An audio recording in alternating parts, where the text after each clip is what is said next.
Ô, Camis, passa o Forms, por favor, no chat.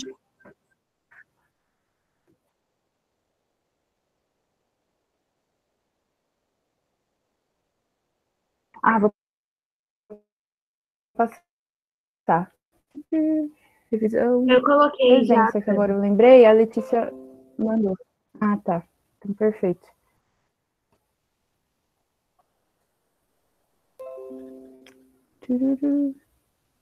Ai, gente, eu sou muito burra com forms. Salvar. Não quero fazer isso. Tem isso aqui.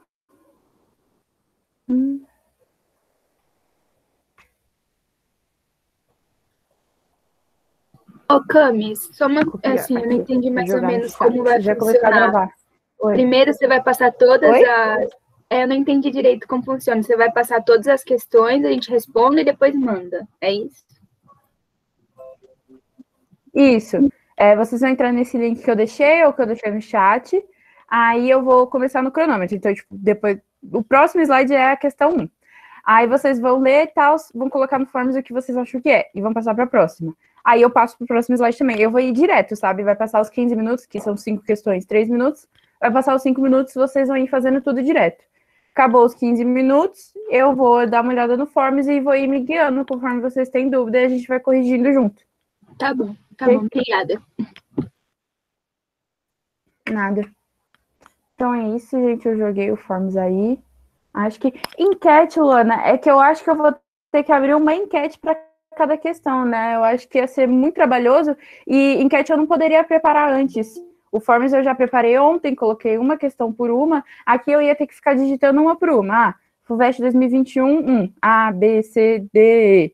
E aí eu acho que ia roubar muito tempo. Então eu preferi fazer o Forms, que já estava pronto ontem, vocês só clicam e fazem, do que eu fazer aqui ao vivo. Já vou começar, gente. Tem gente querendo entrar. Se vocês também forem uma alternativa muito difícil, assim, vocês não conseguem resolver, tá sem problema. Tipo, a gente tá aqui para isso, então também tem que ter isso. Eu vou começar os 3 minutos agora. Desculpa, você poderia repetir? É que o meu áudio tava com problema e eu não escutei direito. Tá bom. Então, já tá aqui a questão para vocês irem lendo. Eu vou seguir os 3 minutos de cada questão. São 5 questões, 3 minutos cada. Então, eu vou ir direto. Vai dar 3 minutos dessa quando eu ligar o cronômetro. Aí eu já vou passar para a próxima, depois para a próxima, para a próxima, para a próxima, até chegar na quinta. Vocês vão selecionando o que vocês acham que é no Forms. Qual você acha que é, ou se você não faz a mínima ideia, tá tudo ok. Chegou, envio o Forms para poder salvar as respostas. E eu começo a corrigir essas questões. A gente volta lá na primeira, eu vou falar, a maioria das pessoas colocou A, vamos explicar por que que é ou não é A, sabe? Esse tipo de coisa, ok? Então, a única coisa que vocês têm que se preocupar agora é que eu vou começar a falar, contando o cronômetro, vocês têm que fazer a questão, tem que assinar lá no Forms, e aí eu vou passar para a próxima, vou avisar quando tiver faltando 1 minuto, mas aí eu passo para a próxima, e vai indo assim até dar 15 minutos, ok? Vai, eu já vou começar os 3 minutos Entendi, agora. obrigado. Nada. Começou, gente. 3 minutos.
envia todas de uma vez, que eu tô vendo aqui as dúvidas.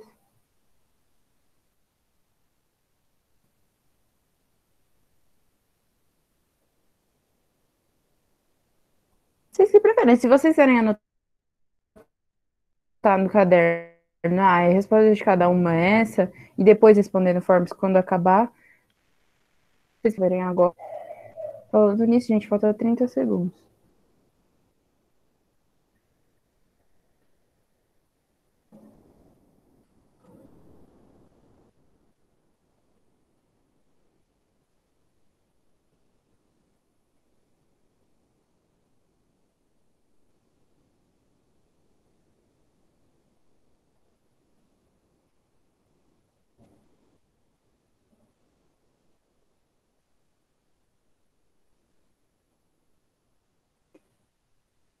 Acabou de dar 3 minutos, eu vou passar para a próxima.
Falta 1 minuto, gente.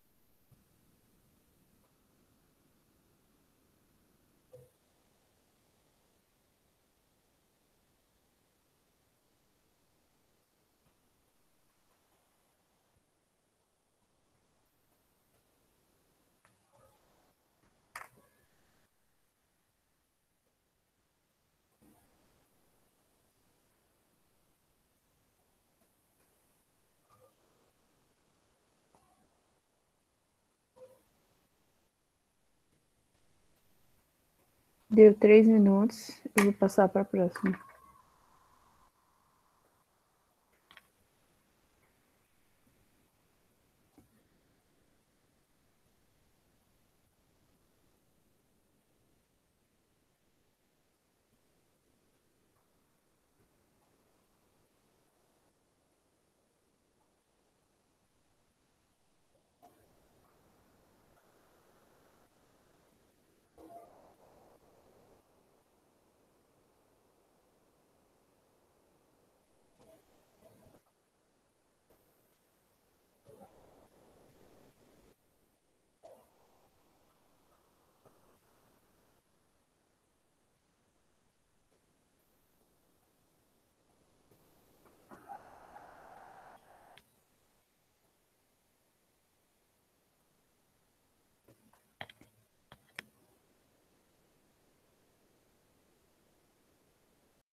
Falta 10 segundos.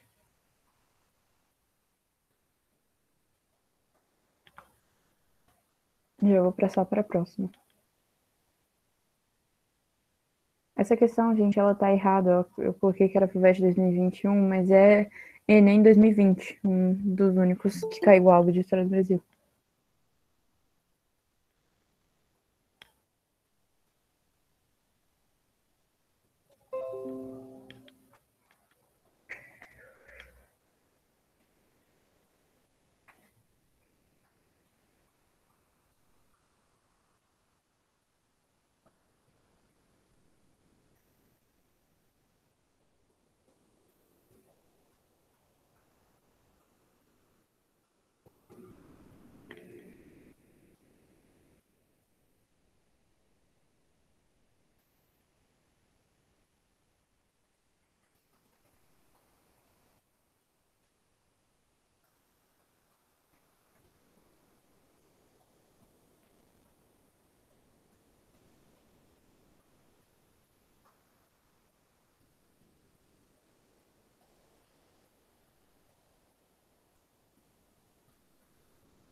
Falta 1 minuto, pessoal.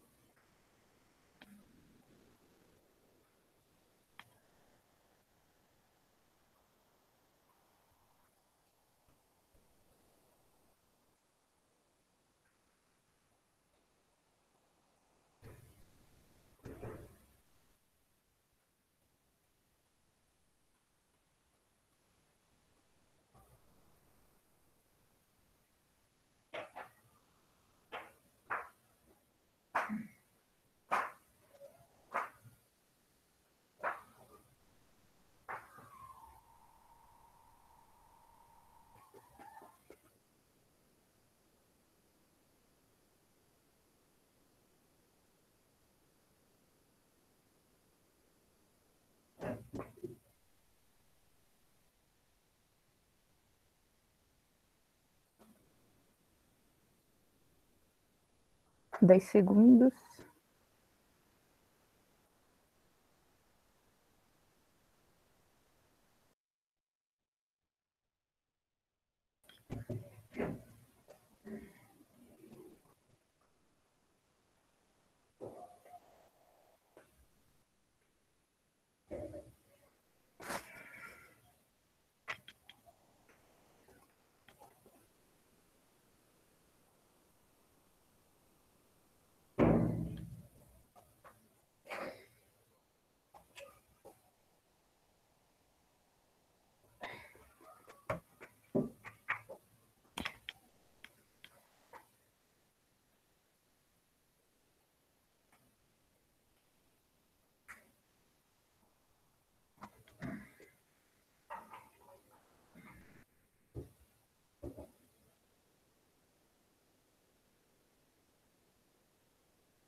Acho que a internet da Camis caiu. Ela caiu? Caiu. Ah, Ela falou que ela caiu, mas ela já volta, gente. Tá.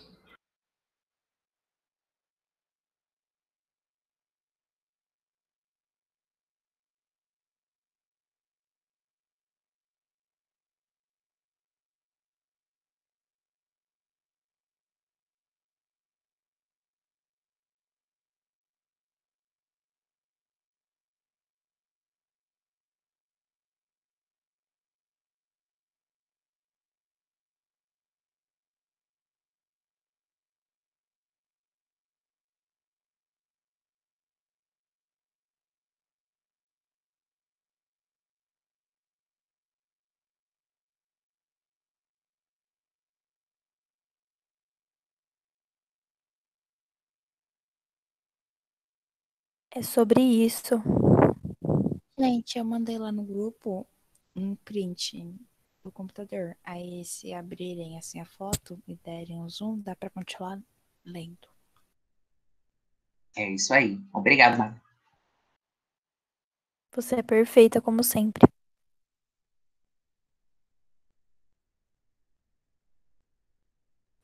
Oi, gente, foi mal. Eu caí. Imagina. Vou voltar a compartilhar aqui.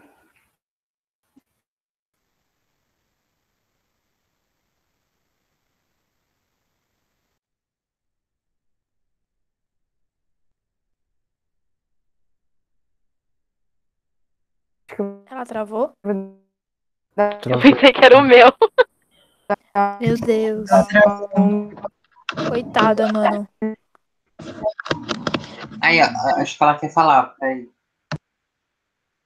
Fala, Camis. Seu microfone tá ligado, mas eu não sei. eu só Tá queria travando. dizer que eu Sim. não usei aquela mulherzinha em desespero. 4h55. Deixa a Camila. Fala aí, Camila. A gente começa. Vixe, menina, não tá indo, tá realmente travando. Manda pro Leandro os prints das eu não questões. falei nada. Ela voltou. Oi, Agora fala, travou de novo. Camis. Travou de Fala, novo. Camis, é isso. Travou de novo. Gente, peraí, eu não tô falando nada. Eu tava só rindo. Eu tô ouvindo suas sugestões, eu vou mandar pro Leandro. Mas eu não tô falando tá. nada. Vocês estão falando que eu.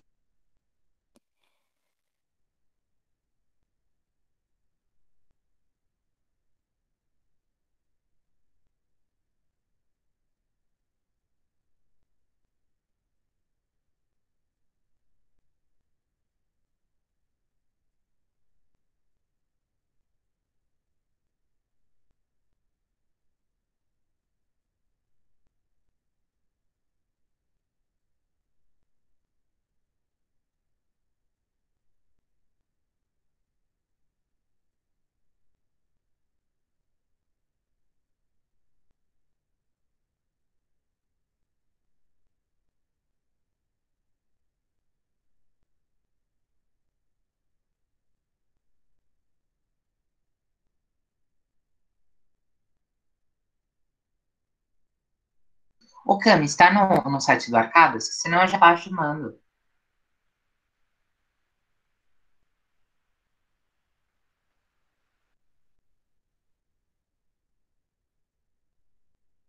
Você sabe que o áudio tá desligado, né, Pro? Você tá falando aí. Já pode mandar o fórum, só pra perguntar. Foi mal, gente. Não, mas é que o que eu queria falar é que eu acho que não tá no Arcada Digital, porque eu não queria passar as questões antes. Mas eu tô mandando agora pro Leandro. E eu vou colocar no grupo também.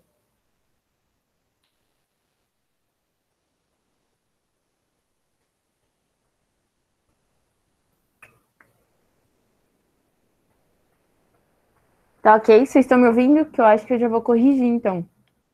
Pode falar? Sim.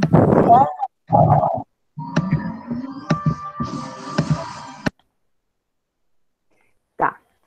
Então, vamos começar.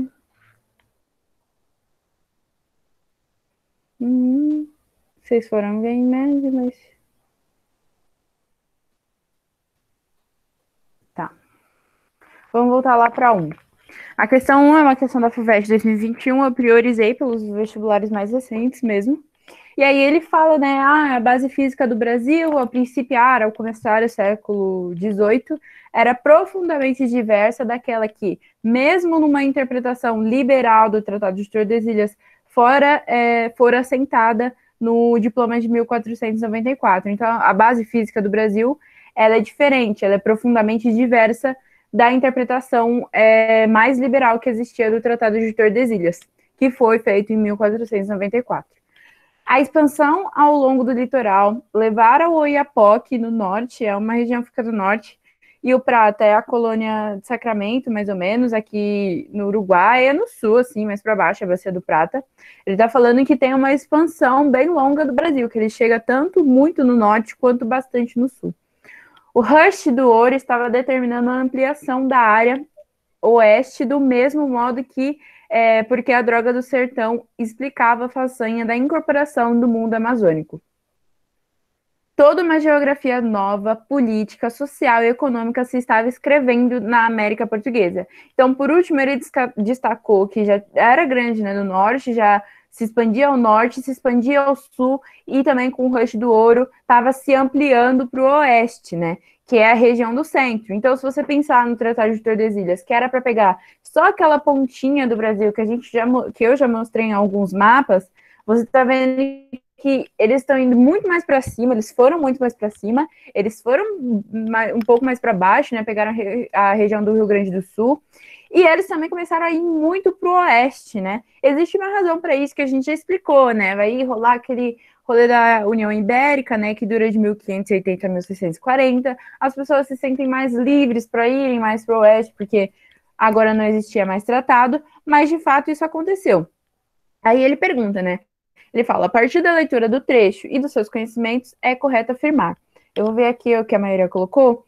A maioria colocou a letra C, que é a alternativa correta, mas eu vi que ficou um pouco espalhado ainda assim, bastante gente colocou na D também, então a gente vai comentar. A questão a alternativa certa é a letra C, mas aí a gente vai falar uma por uma e eu vou explicar o porquê tá errado e o porquê tá certo. A. O Tratado de Tordesilhas representou uma permanência à exploração econômica dos sertões portugueses da América. E só foi ultrapassada no século XVIII por sertanistas que passaram a agir junto à coroa portuguesa. Então ele fala que o Tratado de Tordesilhas representou uma permanente barreira.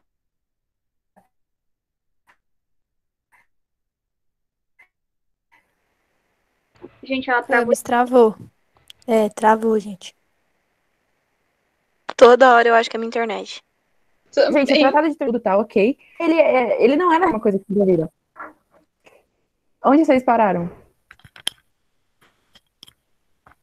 Você estava falando que o Tratado de Tordesilhas era uma barreira, aí cortou tudo. Ah, tá, uma permanente barreira. Então, o que eu estava querendo dizer é que o tratado, ele não é tão permanente barreira assim. As pessoas, elas não vão romper da forma que elas romperam. Lá, quando aconteceu a União Ibérica, então todo mundo já estava cagando mesmo, o pessoal foi, e não tinha nenhuma limitação para isso, não tinha, sabe, não tinha como ninguém cobrar eles disso, mas que, ainda assim, bem antes do Tratado de Tordesilhas, as pessoas já estavam invadindo ele, sabe, transpassando ele, sabe, ele não era uma permanente barreira. Então, você lembra que eu comentei, vai ser usada muito a Amazônia por causa das drogas do sertão, igual o texto fala? Isso acontecia antes da União Ibérica. Então, estava todo mundo indo para a Amazônia, que já era fora do Tratado de Tordesilhas. Existiam regiões que já vão começar a ser entradas mesmo, de fato, antes do Tratado de Tordesilhas, não, mas antes da União Ibérica. Então, ela não é, primeiro, uma barreira permanente, assim. Ele está tratando de uma forma muito absoluta. Isso vocês vão ver também que, ao longo das alternativas, é um pouco problemático isso, quando alguém fala, isso nunca aconteceu, ou isso é uma barreira permanente do Tratado de Tordesilhas. Não, não foi. B. A ocupação... tem outra coisa que também que fala, é que a exploração econômica dos sertões portugueses na América, e só foi ultrapassada no século XVIII por sertanistas que passaram a agir junto à coroa portuguesa. Tinha o sertanismo de contrato, que eu falei que agia com a coroa portuguesa, mas eles não eram os únicos, né? Tinha a prospecção de minérios, tinha outras formas de sertanismo que, sim, eles iam mais para trás. Sertão, gente, é uma palavra para interior. Então, sertanistas são pessoas que estão interiorizando o Brasil, ok? B. A ocupação da Amazônia foi determinante na formação do território português na América, porque as drogas do sertão puderam ser exploradas por longos períodos, ao contrário do efêmero ouro de Minas Gerais, Goiás e Mato Grosso. De fato, ele fala que o ouro é efêmero, e isso é verdade. Eu já falei que é mais ou menos uns 20 anos assim que Portugal chega ao seu auge de extração de ouro, depois cai de novo e para de produzir. Não para assim completamente, mas já diminui muito assim. Mas, assim, a ocupação da Amazônia não é algo determinante para a economia brasileira, né? A gente tem um açúcar, que é algo que eu estou mostrando para vocês desde o início, que vai ser algo, assim, que até o século XIX ele é bastante vendido, bastante comercializado. E, assim, as drogas do sertão, elas eram uma atividade econômica alternativa para mostrar que a colônia não era só açúcar e não era só ouro, mas isso não significa que foi essencial para a colonização portuguesa, foi determinante, nada disso, sabe? Ele durou, de fato, sabe que ele fala que é o contrário do ouro, mas ainda assim não é determinante na formação do território português. Tanto que vocês vão ver, eu já comentei que a Amazônia ela não era muito ocupada por pessoas de fora, por colonos, por exemplo, ela era mais indígenas. O pessoal construía fortificações lá naquela região, ia até lá e comprava dos indígenas, porque eles não conseguiam acessar além de rios, eles iam por barquinhos e iam lá comprar, mas eles não conviviam lá. Tanto que mais para frente no Tratado de Madrid, que eu já comentei com vocês, o que Pombal vai usar como base, o Utpossidetes, que é quem possui, quem mora lá de fato vai possuir, é o verdadeiro possuidor. E ele vai declarar os indígenas nesse momento cidadãos, mas enfim, para que eles pudessem possuir aquela terra, porque não tinha colono de fato, não tinha português lá. Então não é determinante na formação do território português. C, que é a alternativa certa, embora a mineração tenha interiorizado a presença portuguesa no continente, a definição das fronteiras territoriais no Brasil só se completaria definitivamente muito tempo depois, no começo do século XX. E isso, de fato, é verdade, porque depois eu falei que o Tratado de Madrid ele é um dos tratados que mais, assim, vai formar o que o Brasil é. Mas, assim, até o século XIX a gente tem tratados, a gente tem compras. Então, o Barão de Rio Branco, se eu não me engano, lá em 1915, 1920, ele vai comprar o Acre. O Acre era um território da Bolívia. E ele vai lá e vai fazer uma troca, vai comprar o Acre por tal quantidade de dinheiro, não lembro, e ele vai conseguir. Isso é em 1920. Então, assim, realmente, ele fala, no começo do século XX, que vai ser a definição definitiva mesmo do território brasileiro. A D, que muita gente colocou, mesmo com o rush minerador, a economia colonial portuguesa continuou isolada em relação aos principais circuitos econômicos europeus de sua época, situação que só se alteraria na primeira década do século XIX. E isolar é uma palavra um pouco delicada. Uma coisa que eu falo para vocês em relação a Portugal é que ele vai se isolar muito em relação à Revolução. Então, eles nunca vão achar que a Revolução Industrial vai render algo de bom. E eles se opõem, principalmente Pombal, que vai fazer algumas atitudes mais iluministas, como eu falei, ele vai ser o que seria um déspota esclarecido lá naquela época. Mas ninguém vai apostar muito, ninguém vai acreditar muito no industrialismo, enquanto França, Inglaterra, esses outros países vão. Aí, futuramente, o que vai ter como consequência? Vai ter como consequência esses países se tornando potência. Mas até lá, até isso acontecer, a Revolução acontecer e dar certo, quem era potência naquele momento era Portugal e Espanha, porque eles eram colonizadores. Quando eu ensino lá para vocês no início do ano que mercantilismo tinha aquilo, e um deles era o Pacto Colonial, que era muito importante que vocês aprendessem para o longo do semestre. Por quê? Porque, tipo, eles colocam dentro das características, era muito importante que você tivesse uma colônia e que você tivesse um pacto colonial. E quem tinha as maiores e mais lucrativas colônias? Portugal e Espanha. Espanha tinha o ouro, por exemplo, vai viver muito do minério ao longo da existência das colônias. No Brasil, o Portugal dá seus pulos, planta açúcar, acha ouro, faz o que tem que fazer. Então, assim, a economia portuguesa ela não é isolada, ela vai estar dentro dos circuitos econômicos europeus. Ela vai estar vendendo um dos melhores açúcares, até a Holanda roubar o Haiti. Não só o Haiti, mas as Antilhas lá, Cuba, são pequenas ilhas na América Central. Então, até lá, ela não vai ser um isolado. Portugal tinha, assim, seu renome. Vai decair muito depois que a Revolução Industrial entra em boom. Mas até aquele momento, não. Ele fala que é uma situação que só se alteraria na primeira década do século XIX. Ao contrário, século XIX é aí que Portugal começa a decair. Porque eles não apostaram, eles vão entrar na Revolução Industrial muito tarde. Ok? Então, essa é uma das principais razões pela qual essa está errada. Continua isolado em relação aos principais. Então, não, ok? E a realidade econômica de Portugal e Espanha nos séculos XVII e XVIII tornou o Tratado de Tordesilhas obsoleto, uma vez que, nesse período, importava menos o comércio extrativista e mais a produção industrial. Esse já não é, porque naquele momento ele está falando a realidade econômica de Portugal e Espanha nos séculos XVII e XVIII tornou o Tratado de Tordesilhas obsoleto. Então, era como se ele não valesse mais. E, de fato, tem uma razão nisso. Mas ele vai, no final, fala que importava menos o comércio extrativista e mais a produção industrial. Gente, a produção industrial, ela tem um boom mais ou menos no meio do século XVIII para depois. Quem está começando agora é a Inglaterra, para depois ela se revelar como grande e depois os países copiarem. Então, naquele momento, uma das coisas que muito importava, sim, era o comércio extrativista. O que é extrativista? É extrair coisas. Então, você extrai ouro da terra, você extrai açúcar das plantações, esse tipo de coisa. Então, não, ele não importava menos que o comércio extrativista e mais a produção industrial, principalmente nesses momentos do século XVII, que é 1600, e no século XVIII, que é 1700, ok? Veio para a próxima. Acho que não vai dar tempo, mas a gente tem uma aula amanhã, né, que é da 1 às 2, se eu não me engano, eu vou confirmar. Então, a gente continua a correção amanhã, tá ok? No Brasil, a transição da predominância indígena para a africana na composição da força de trabalho escravizada ocorreu aos poucos ao longo de aproximadamente meio século, então mais ou menos 50 anos. Quando os senhores de engenho, individualmente, acumulavam recursos financeiros suficientes, compravam alguns cativos africanos e iam acrescentando outros à medida que capital e crédito tornavam-se disponíveis.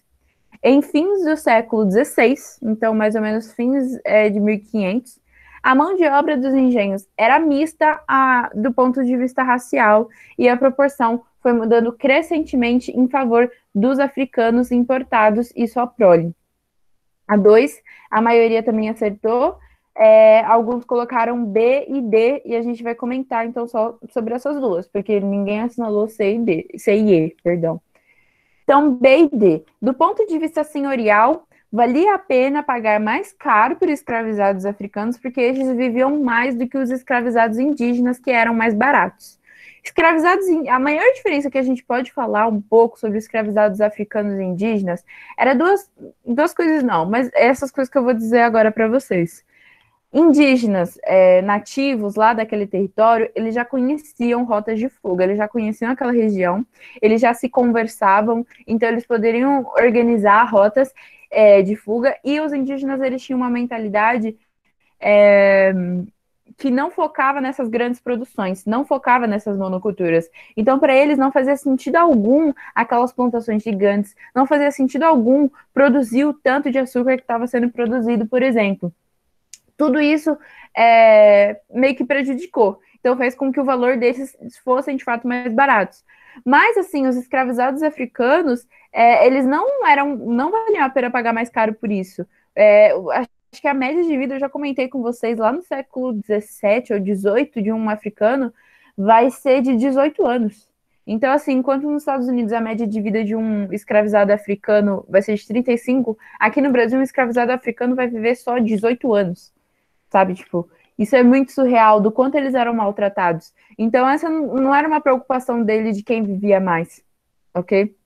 Lá nos Estados Unidos tinha até uma mentalidade de reproduzir mais e tal, mas aqui não fazia muito sentido, porque as pessoas morriam muito cedo, e porque uma escravizada, que, por exemplo, já tinha um corpo mais fraco, não ia ter um filho assim que ia render muito, que ia viver muito. Então não compensava. Era melhor assim, em teoria melhor, você comprar escravizados mesmo. Não, por isso que não é a B. D. Havia créditos disponíveis para a compra de escravizados africanos, mas não de escravizados indígenas, pois a igreja estava interessada na manutenção de boas relações com os nativos. É uma coisa que vocês vão ver é que alternativas dá para a gente separar em duas partes, ou até mais. Aqui ele fala, havia créditos disponíveis para a compra de escravizados africanos, mas não de escravizados indígenas. Ok, vamos supor que sim. Pois a igreja estava interessada na manutenção de boas relações com os nativos. Isso daqui está 100% certo. Se eu estou resolvendo uma questão, eu sei que a igreja estava interessada na manutenção de boas relações. Eles não queriam escravizar nem indígenas, eu já comentei com vocês. Mas a questão ele mais ou menos está falando que a compra de escravizados africanos estava disponível e a de escravizados indígenas não. E isso não acontece.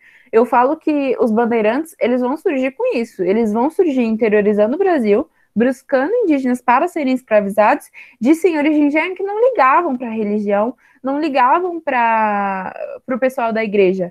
Tanto que Pombal, quando chega no Brasil, a primeira coisa que ele faz é tirar o pessoal da igreja, os jesuítas, porque eles estavam enchendo o saco, porque eles estavam interferindo na economia, porque não estava agradando. Então, assim, não é uma regra universal. Se vocês verem, eu não lembro que ano, eu posso olhar, a escravização de indígenas, ela vai ser meio que proibida lá em 1500, assim que eles chegam no Brasil. Só que não vai ser obedecida, ninguém ligava, tipo, era meio que uma determinação por influência da igreja. Então não fazia muito sentido, as pessoas não seguiam rigidamente.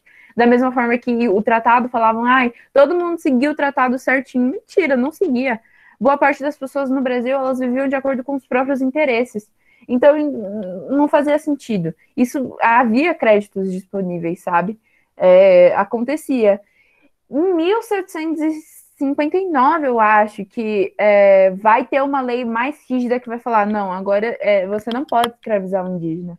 Mas existiam legislações anteriores que falavam que não, e ninguém ligava, sabe? Então é por isso que a D não está correta, porque haviam créditos disponíveis. A igreja não gostava, não, de forma alguma, mas ainda assim existia.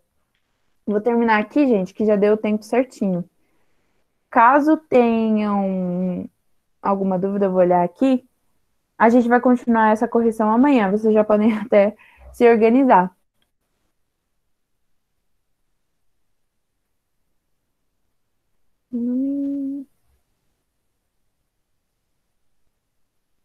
O que fazer quando ficar... Oi, Lê. É só para falar que, tipo, eu fiz essa prova, né? E aí eu fiquei muito entre a B e a C. Muito, você não tem ideia. Tipo, nossa, me pegou demais esse negócio dos créditos. Eu falei, mano, crédito? Tipo, eu queria ver o negócio, mas eu sabia que a igreja tava certa. Nossa, assim. O pior é que eu não lembro qual que eu coloquei, mas eu lembro que me pegou tanto assim que eu tive que ver de novo na internet. Eu imagino que essa seja uma questão que pegue mesmo. Vou parar de gravar. Porque justamente a maior parte das questões que vai deixar a gente em dúvida são questões que tem uma parte certa, mas que